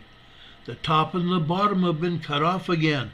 We don't know for sure how strong this was. Again, I'm surmising that it was probably a 3.0, 3.5 earthquake. Why? Look at the width of this earthquake. This earthquake happened over a little over a minute long. And then it starts petering out. It gets less and less. The secondary wave of the earthquake continued to peter out over time, over another minute and a half. The power got less and less over a minute and a half until it became almost non-existent. The secondary wave turned into a body wave. The red lines here are jumped together. all you see is one huge clump of red. That's how the computer shows the seismologist, hey, you need to look at this. This is important. Okay? That is a good-sized earthquake. That P wave continued for a minute, maybe a little over a minute here. Okay? That was a good-sized earthquake. And then the secondary wave continued for another minute and a half. Then there was a body wave after that. That's why I'm saying that this was probably a 3.5 earthquake. People felt that here. And look at these other tremors here and earthquakes. Okay? This one down here that happened after 10 a.m. this morning. About 10:03, 10:04 a.m. this morning. Another 2.2 earthquake. Okay? Look at these. This is Koza volcano, guys. Koza volcano. Nobody lives out here. Nobody lives out here at Koza volcano. This is an area where we have another thermal facility. Another thermal facility. What is that? Just like we see at the geysers. Exactly like we see at the geysers, folks. Okay? Man has dug in to the upper magma chambers of the Koza volcano to harvest steam to power turbines at Koza volcano. What do they call that? It's called, oh gosh, I can't remember what it's called now. It's called Devil's Kitchen because it's so bloomin' hot out there. During the summer, I've seen it at 125 degrees. No joke. But the steam coming from the volcano that's powering the turbines is even hotter. They call it Devil's Kitchen. Devil's Kitchen. Okay? A lot of activity. We have not seen this kind of activity at Koza volcano in the 4 years that I've been doing this. Okay? Let's drop down to another volcano further south. Okay? Actually, before we do that, before we go too much further south, let's stop off at Ridgecrest, China Lake. Ridgecrest, China Lake. Okay? We've seen earthquakes here before. Okay? Ridgecrest had that 7.1 earthquake, didn't they? Day before that, they had two 6.9s, one of which they took completely off, and the other one they reduced to a 6.4. And then there was a 7.1 the next day, the 4th of July, 2019. Okay? I covered it. I know for a fact that those two earthquakes that happened the day before, the 7.1, they were two 6.9s, two separate locations. Not just one earthquake. Not just one. Two separate earthquakes, two separate locations. And USGS denied it. Did a lot of damage. Here at Ridgecrest here, we're seeing some good-sized earthquakes. Okay? Again, they took off the top and the bottom of it. They cut them off. This first one lasted maybe 30 seconds. Then the secondary wave went on for a full minute and a half. And it got larger at one point. Then it petered out into a body wave. This is probably a 3.0 earthquake. If we just look at this, it looks like maybe a 2.0, 2.2 earthquake. Then we had another one, not quite as large here, This one happened just after 8:47 a.m. this morning. We don't know how strong it was. It might have been a 2.0, but here we're seeing maybe 1.5. 1.5. But the seismograph has been turned way down. Then this one here. Okay? We don't know how strong this is because the top and the bottom have been cut off again. But this one lasted just over a minute. So again, I'm looking at this and saying, well, if we just looked at this without even talking more than the cutoff, well, this is probably 2.5 earthquake. No. It's been cut off. The top and the bottom have been cut off. Probably a 3.5 earthquake, at least. 3.5, 3.6, 3.7 earthquake. Ridgecrest, China Lake. China Lake is a naval air weapons station owned by the Navy out there, just northwest of Ridgecrest, China Lake. I've been there. Okay? Look at the secondary wave on this earthquake. The secondary wave lasted again over a minute and a half before it petered out into a body wave. Okay? But you can see the other magma coming into this magma chamber after that quake today. Look at that. All morning long. All morning long. Again, I have not seen this very often. I have not seen this very often here at Ridgecrest, China Lake. That's an awful lot of activity at this area. Is this a volcano? I don't think so. This is just a magma chamber. There is a magma chamber, a magma cave, for all intents and purposes. Okay? A magma channel that's going through the earth from the Pacific Ocean. That's what's causing this. If we ever see a magma churn signal here, then we will take this to mean this is probably a volcano. Back 3.5 years ago, almost 4 now, the Ridgecrest earthquake. After the Ridgecrest quake hit, what did we find out? That there was magma in the tunnels out at the China Lake Naval Air Weapons Station. We had a woman report on it. And at first when I saw that, I'm thinking, oh, she's lying. She's just trying to make a name for herself. Well, this time she was right. Because later, months later, I found out through friends of mine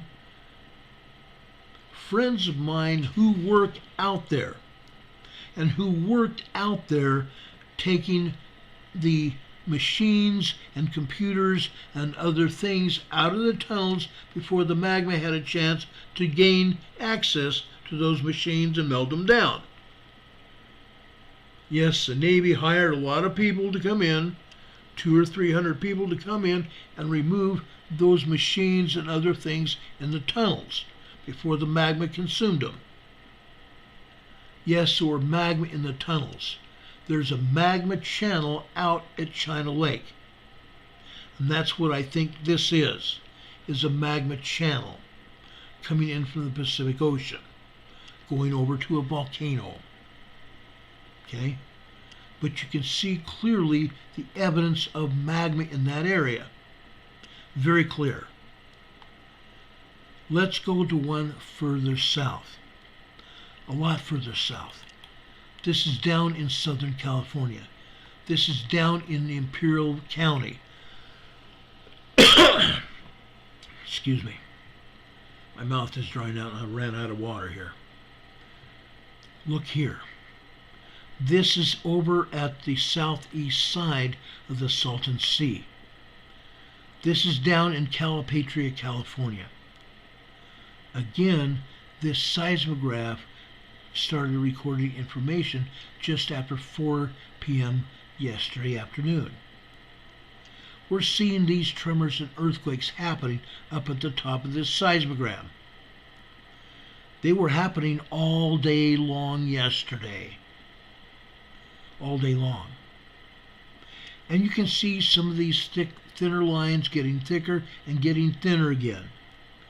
Magma coming into the magma chamber here. Yes, just north of Calipatria and west, we have a volcano called Salton Butte Volcano here. Salton Butte Volcano.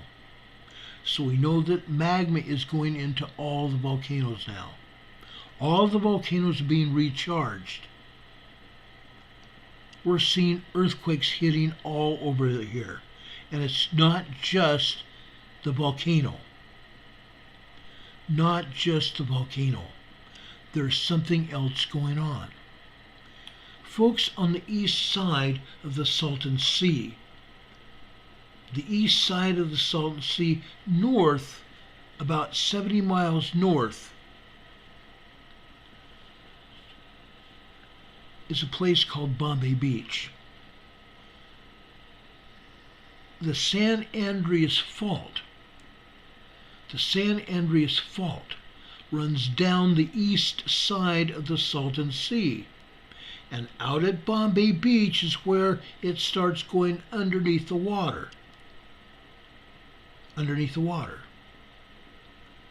Then it reemerges at Nyland, California, or Calipatria.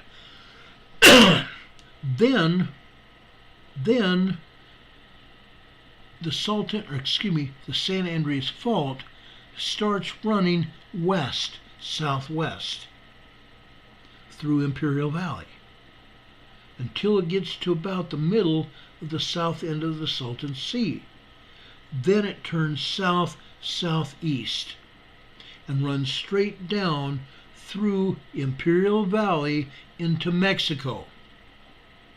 And down through Mexico through another body of water called the Gulf of California. Okay? But look what we have here. Look what we have here. Okay? This is today. Look at all the earthquakes that were generated today, guys. These earthquakes here were generated last night. These earthquakes here were generated today. Generated today. You can see the turnover here at the top. This was midnight last night. Okay? There's over 150 earthquakes and tremors just on this seismogram alone. Just on this seismogram alone. And these are 2.5 and 3.0 earthquakes. Okay? You can see them here. The red lines are generated from the computer. The red lines are pointing these earthquakes out to the seismologists. And yes, this seismogram has been noted by the seismologists. They know it occurred. And yet none of these seismic events are on the USGS website. They're not on the USGS map. Okay? They're not.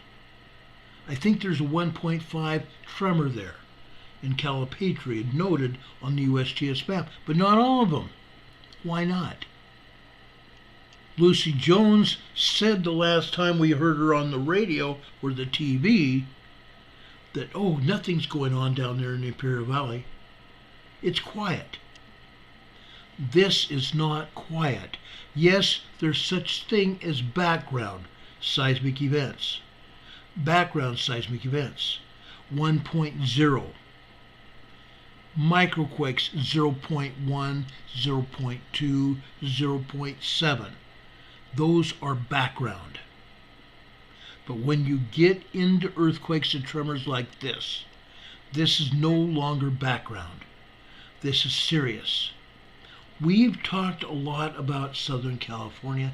We've talked a lot about the Pacific Northwest. We talked about California overall. We've seen a marked increase in earthquake activity. seismic activity all up and down the west coast of North America. The more earthquakes and tremors we have is a signal that a larger earthquake is going to happen.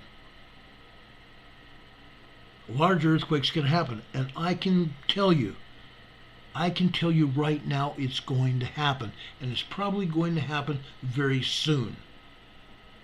We see down south in Mexico today, down near, let me show you. Let me turn this off and let's show you the USGS map so you get a better idea of what's going on.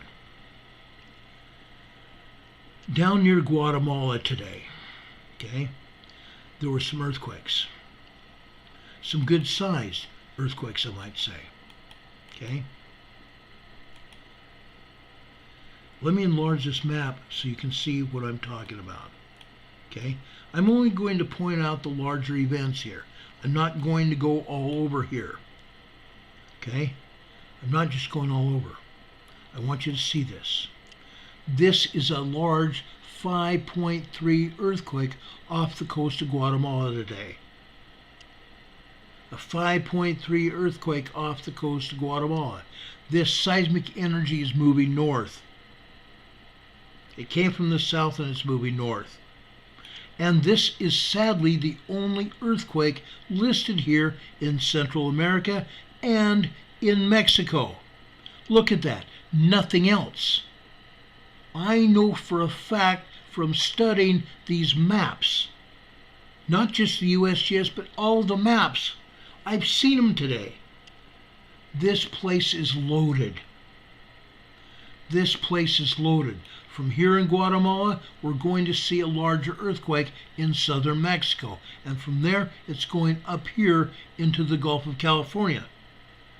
The Gulf of California, guys, the San Andreas Fault comes out of California, runs through northern Mexico, down here into the Gulf of California.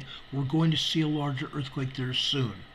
And from there, it's going to go into Southern California. It's going to go into Southern California here. We see a minor earthquake down here off the coast of San Diego today. This is La Jolla, California. This is 15 kilometers, which is about 8-9 miles southwest of La Jolla, California. Okay? Folks, this came from the north. It's coming south. Okay? We've seen this kind of activity before. We see very few other earthquakes over here to the east side of here. East side of San Diego County. Julian, California, just highlighted. It's a 1.4 tremor. There's a lot more things going on here than they're showing. You can see those other two tremors over here, Salton Sea area, Calipatria here, 1.3. Woohoo! 1.3. And another one here at Nyland, a 1.1. Woohoo! I just showed you the seismogram. There's a lot more events happening there than that. Okay? A lot more. Let's go down here into the South Pacific today. Okay? Over here, this is Fiji. This is a 4.7, 372 kilometers deep. Fiji. This one right next to it is a 4.3 here. 536 kilometers. This is a deep earthquake. Down in New Zealand. Down here in New Zealand, on the north end of the South Island. This is a 4.2 moderate earthquake here. 41 kilometers deep. They're still not showing the other earthquakes here. There's a lot of them. There's about 20 of them over here. They're not showing any earthquakes over here in the Solomon Islands, Loyalty Islands, New Caledonia, or Vanuatu. There's a hurricane, a cyclone building up here, and it's going to hit there with fury tomorrow morning. Okay? They're not showing much activity here. They're wrong. They're lying to people. They're showing one earthquake here. It's in Indonesia. north central Indonesia. It's a 5.1 here. Over in China, this is a 5.2 today. A 5.2 over in Kangding, China. Down south over here in the Indian Ocean, this is on the Carlsberg Ridge, the north central part of the Indian Ocean on the Carlsberg Ridge. This is a 5.4 earthquake. A 5.4 earthquake. Going further east or west here, this is a 5.0 in Tajikistan. This earthquake hit this morning. I'm sorry, no it didn't. It hit late last night, just after 11:30 last night. Okay? Then this one hit here, off the coast of Japan, over here in the Izu Islands here. The Izu Islands. Okay? 272 kilometers southeast of Katsura, Japan. Katsura, Japan. Okay? This one hit next. Okay? Just after midnight. Then this hit over here in the Indian Ocean. Then this one hit over in China. Then this one hit over here in Tajikistan. Isn't this interesting how this happened? Okay? It bounces around, doesn't it? Now, besides that, I want to show you something else. Okay? I want to show you this in Turkey. Okay?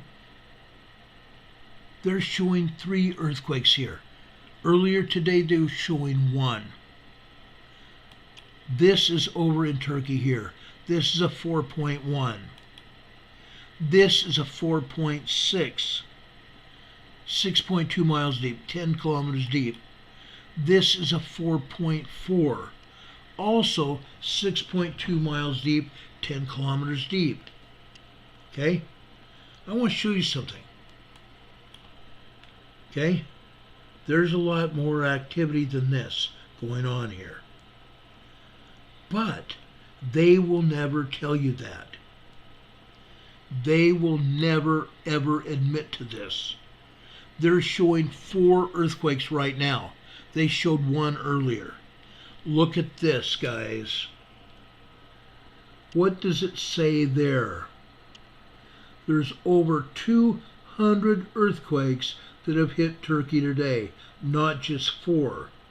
The USGS, if you look at their map, said there's 220 earthquakes worldwide. Oh, really? There's 200 plus earthquakes right here. That's telling us that USGS is lying again. These 200 plus earthquakes and their 220 is over 400 right there. And I will bet you I could find another 500 all over the world. Literally all over the world. Turkey is getting slammed, guys. They had a 9.0, 10.0 earthquake that hit there 4 weeks ago. They had 2 major, just distressing earthquakes, and they're still getting hit. 4 weeks later, they're still getting hit over 200 earthquakes a day. That country is getting destroyed by earthquakes every day. Buildings are toppling. The infrastructure doesn't exist anymore. It's destroyed. These aftershocks are going to continue anywhere from months to even years later. We're still seeing earthquakes hitting, aftershocks hitting Puerto Rico. Over 3 years, almost 4 years after two major earthquakes hit there that were 8.0, 8.4 earthquakes. Okay? At Christmas time, 2019. They're still getting hit. Turkey will still get hit 3 and 4 years from now. It's a sad state of affairs. That poor country right now and those poor people, they don't even know how to exist right now. Greece is full of earthquakes today. Look over here. Okay? This is just southwest of Greece. This is a 4.4, 56 kilometers deep. It's on an earthquake fault, the edge of the plate over here. There's about 30 other earthquakes here in Greece today, and another few over here in Crete, also belonging to Greece. There's a bunch of earthquakes over here in Italy, Romania, Czechoslovakia, Switzerland, Germany, France, over here in Spain as well. And over here, just south of Spain, east of the Strait of Gibraltar right here, earthquakes. Over here in the Azores, over here in the Canary Islands here, earthquakes hitting that they don't tell us about. There's about 10 earthquakes up here in Iceland that they're not telling us about. Okay? Not telling us about. Let me tell you about a few more earthquakes that have hit here in the United States today. South of us in South Carolina. This is a 1.3 tremor here near Elgin, South Carolina. Elgin, South Carolina, folks, is also near another location there. I'm going to turn this off for a minute. I'm going to reopen another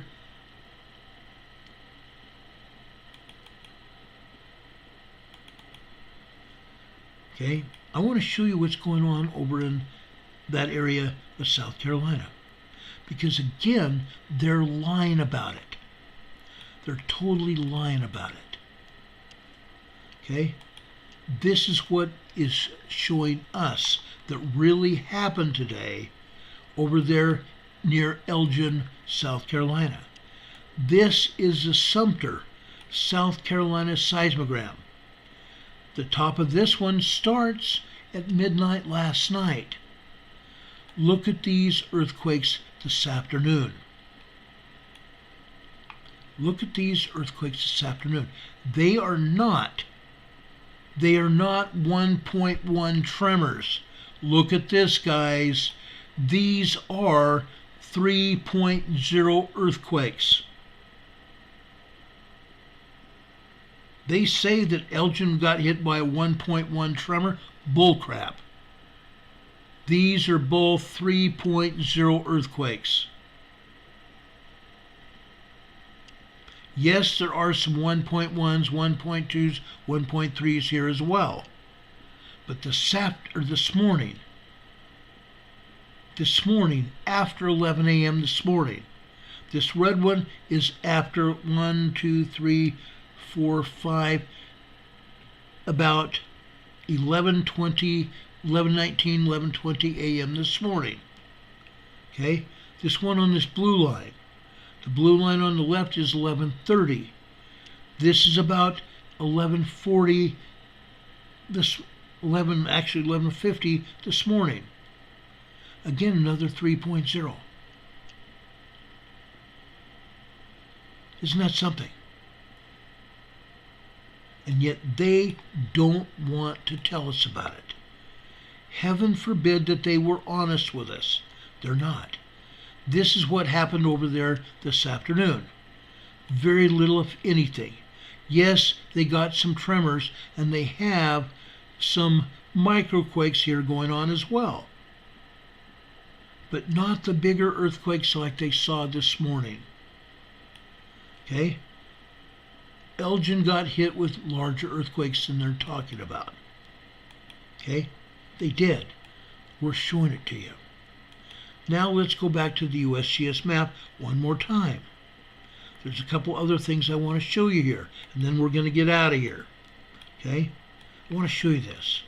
Let's go west here. Okay? Oh, nice. This is just great. Okay. Hold on a second, guys. They did it to us again.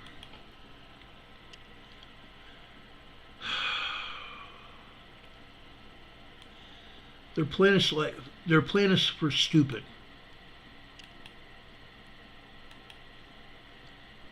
They're playing us for stupid.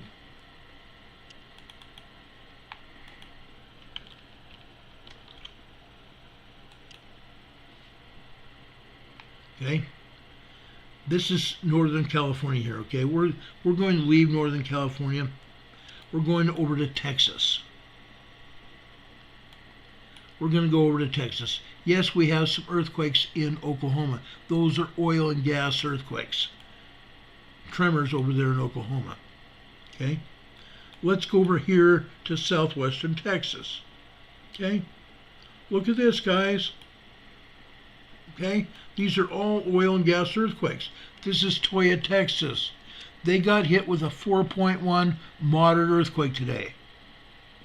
A 4.1 moderate earthquake this evening. Okay? 8:26 p.m. Eastern Time this evening. There it would have been 5:26 p.m. Central Time. A 4.1 earthquake hit. 38 kilometers northwest of Toyah, Texas. Oil and gas quakes. This one here is a 2.0. 2.0. This one southeast of there is another 2.8. Okay, let me show you something. Let's blow up this map a little bit. Okay, I want to show you their oil and gas quakes. Look what's here to the west. Those are oil and gas rigs here. Over here you see a green box here. This is one of those treated water here.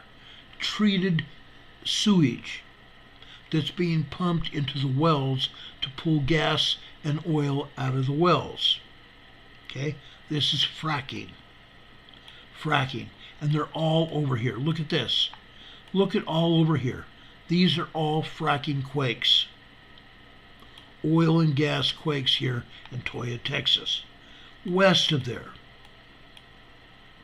West of there. Over here we're still seeing the same thing. This is southwestern Texas. They say this is White City, New Mexico. No, it's not. This is southwestern Texas. Here's a 2.0. Here's another 2.0. Further northeast, this is a 2.1. This is another 2.3. These are all oil and gas. These are all oil and gas quakes, guys. Every last one of them. Anywhere from 6 to 10 miles away from those quakes are oil and gas wells. Okay? Look at there to the right, to the top of that. Oil and gas all over those hills. Okay? Over here, oil and gas properties all over there. These are all oil and gas quakes today in Texas. Okay? Every last one of them. Every one of them. We can go up here to Yellowstone area. Okay? Yellowstone area. This is Alta, Wyoming. A 0.7 tremor here. Alta, Wyoming. Further northwest, this is Idaho-Montana border. Okay? What is that telling you? This is over in Island Park. Island Park, southwest of Yellowstone. There are 3 calderas over here in Yellowstone. This one is an Island Park, guys. Island Park, Montana, Wyoming, or Montana, Idaho area. Okay? How do I know that? I've been there. I've been there many times. Anyway, I'm going to get out of this USGS map. I wanted to show you that because it's important. These earthquakes are hitting everywhere, ladies and gentlemen. It's not over. We may see some serious earthquakes even later today. Why do I say that? Because we just got through with a bunch of solar flares. High-powered solar flares traveling millions of miles per second that left the sun on Friday night and hit us here on Earth Sunday night into yesterday. We can still see aftershocks from those solar flares hitting us tonight in terms of earthquakes. Okay? Now, I want to leave you with a note before I leave here tonight. Okay? We talked about this past Sunday. Okay? I want to go over here to Matthew chapter 7, verse 14. Because strait is the gate and narrow is the way which leadeth to life, and few there will be that find it.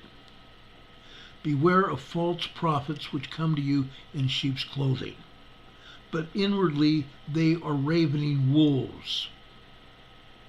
Ravening wolves.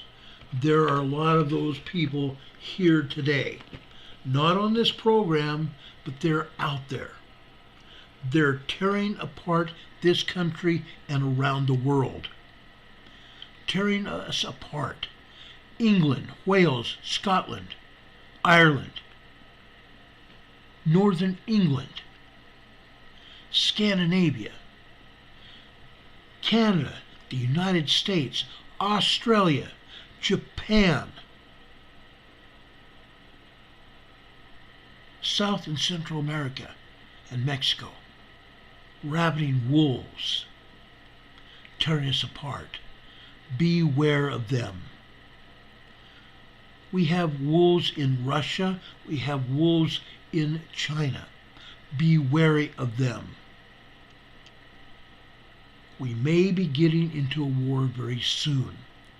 We've been talking about emergency preparedness a lot, and there's a reason. Everyone needs to be prepared and prepared now. You may not have another chance. Tomorrow, I'm going to be talking about emergency preparedness significantly, unless something else happens that we need to talk about. Tomorrow night is going to be emergency preparedness, and Friday night is going to be emergency preparedness. Count on it. I want to make sure that everyone here is up to date with what we've been talking about over on that other channel. Yes, I'm hoping to get that back, but I'm not guaranteed of anything yet. I want to make sure that the word gets out about what's going on. Okay? Everybody needs to know about it. Everybody needs to know how to be prepared. I want to make sure that there is no doubt. We may have people on this channel today that weren't around with us 6 months, 2, 3, 4 years ago. I want to make sure that we put this information out on this channel, and then we put it out everywhere. We share it with everybody we know. Things are happening, brothers and sisters, ladies and gentlemen. You need to know about it. We will be talking about emergency preparedness tomorrow night and Friday night. And if I have to do Saturday, I will. This is crucial for everybody's survival. This is crucial for everyone. Do I have to say it again? Invite everybody here tonight. Tomorrow night. Invite everybody that you know to listen to our program and watch us tomorrow night and Friday night especially. Thursday night, we're going to be talking about the Pacific Northwest and New Madrid. But tomorrow night and Friday night, it's emergency preparedness. I want to make sure our message gets out to as many people as possible. Nobody can access our other channel right now that had the most information out there. So I'm going to put it out here tomorrow night. Come here and learn. Come here and share. Those people that have been with us before, please share the information we've talked about. Share it high and low. I hope you've taken notes. I hope you all have taken notes. We're going to be going over it heavy, big time. Because hell is about to freeze over. Literally. Guys, I love you very much. I really do. I will share my heart with you, as I already have. I'm not going to stop, because you people are my family. You always have been my family. And I love and appreciate you guys very much. Please, folks, share these programs far and wide. If you haven't subscribed to our program, please do that.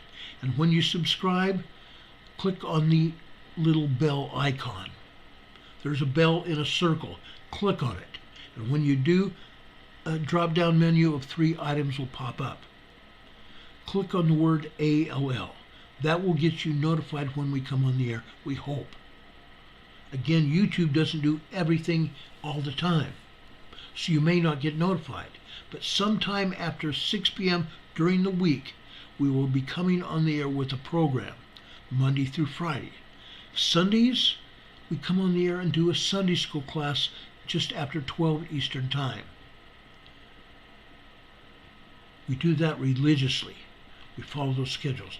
But if something happens after we've been on the air, we will come back as soon as information becomes available about whatever emergency or disaster has happened. We promise you we will do that. Now, folks, we're going to get out of here. I know you guys have a lot to do too, but I want to make sure I give you that time. It's very late here. It's already 10:30 p.m. at night. And I'm sorry to come on so late. Yes, I've had some medical issues here I'm trying to address. I appreciate your support as well. If you're sending support over to Venmo or PayPal, we appreciate it. If you're not sending it there, you can send it through the mail to us. Our P.O. Box is P.O. Box 422, Valdese, North Carolina. The zip code is 28690. We get stuff all the time. There's a lady named Diana that sent us a $25 check on Friday. I put it in the bank today. I appreciate your support. God bless you. Someone also sent, and I forgot to write it down, I'll pull the information up, they sent us some money over on PayPal this past weekend. I will put that information out to you tomorrow night as well. We appreciate all of your support. We really do. This channel, it takes money to keep it on the air. It takes money to get the right bandwidth so we stay on the air and it's not buffering all the time. If it buffers, what happens is that this platform decides it's not important, and so they start buffering us to make people go away. Please don't go away. Please stick with us. Okay? Yes, I've had medical bills to fight this cancer with, and I appreciate your support. I really do. God bless you for that. Folks, I hope you have a good night and a better tomorrow. Like I said, if anything else happens tonight, we'll be back on the air to tell you about it as soon as the information becomes available. Until then, guys, take care, love each other, take care of each other, and do the right thing for the right reasons. Times and Science says it is an emergency. Yes, we're very well aware of that. Okay? Life is an emergency right now. It's not going to get any better. I can promise you that. We love you. Have a great night and a better tomorrow. We will see you around the corner. Good night, everybody. Much love.